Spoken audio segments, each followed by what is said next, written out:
കല്ലായുള്ള ഹൃദയങ്ങൾ ഉരുക്കിടണേ. ഹല്ലേലൂയ ഗീതം പാടാനൊരുക്കിടണേ. കല്ലായുള്ള ഹൃദയങ്ങൾ ഉരുക്കിടണേ. ഹല്ലേലൂയ ഗീതം പാടാനൊരുക്കിടണേ. ജീവനായക ജീവനാളമായി തീരുവാൻ ജീവനുരുക ജീവനായക ജീവനാളമായി തീരുവാൻ. ഇന്നത്തെ പ്രഭാത ധ്യാനത്തിനായി 50-ാം സങ്കീർത്തനം 9-ാം വാക്യം. നിന്റെ വീട്ടിൽ നിന്ന് കാളയെയോ നിന്റെ തൊഴുത്തുകളിൽ നിന്ന് കോലാട്ടുകോറ്റന്മാരെയോ ഞാൻ എടുക്കുകയില്ല. ഇന്നത്തെ വചനത്തിൽ ദൈവം മനുഷ്യരുടെ യാഗങ്ങളെയും പുറം കാഴ്ചകളെയും കുറിച്ച് സംസാരിക്കുന്നു.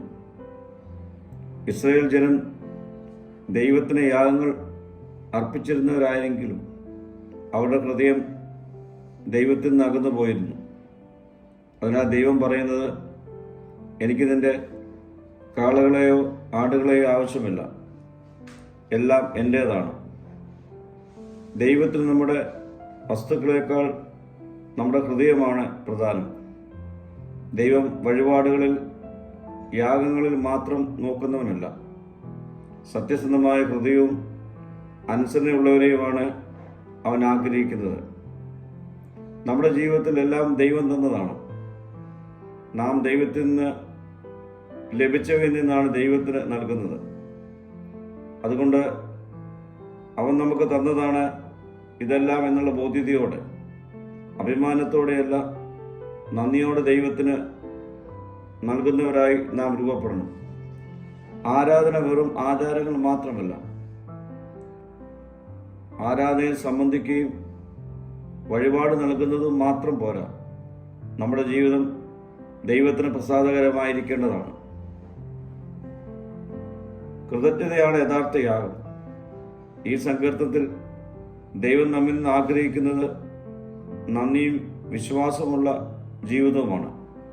പ്രിയമുള്ളവരെ, നാം ദൈവത്തെ സ്നേഹിച്ചുകൊണ്ടാണോ അവനെ സേവിക്കുന്നത്? എൻ്റെ ആരാധന ഹൃദയത്തിൽ നിന്നുള്ളതാണോ? ദൈവം തന്ന അനുഗ്രഹങ്ങളിൽ നാം നന്ദിയുള്ളവരാണോ?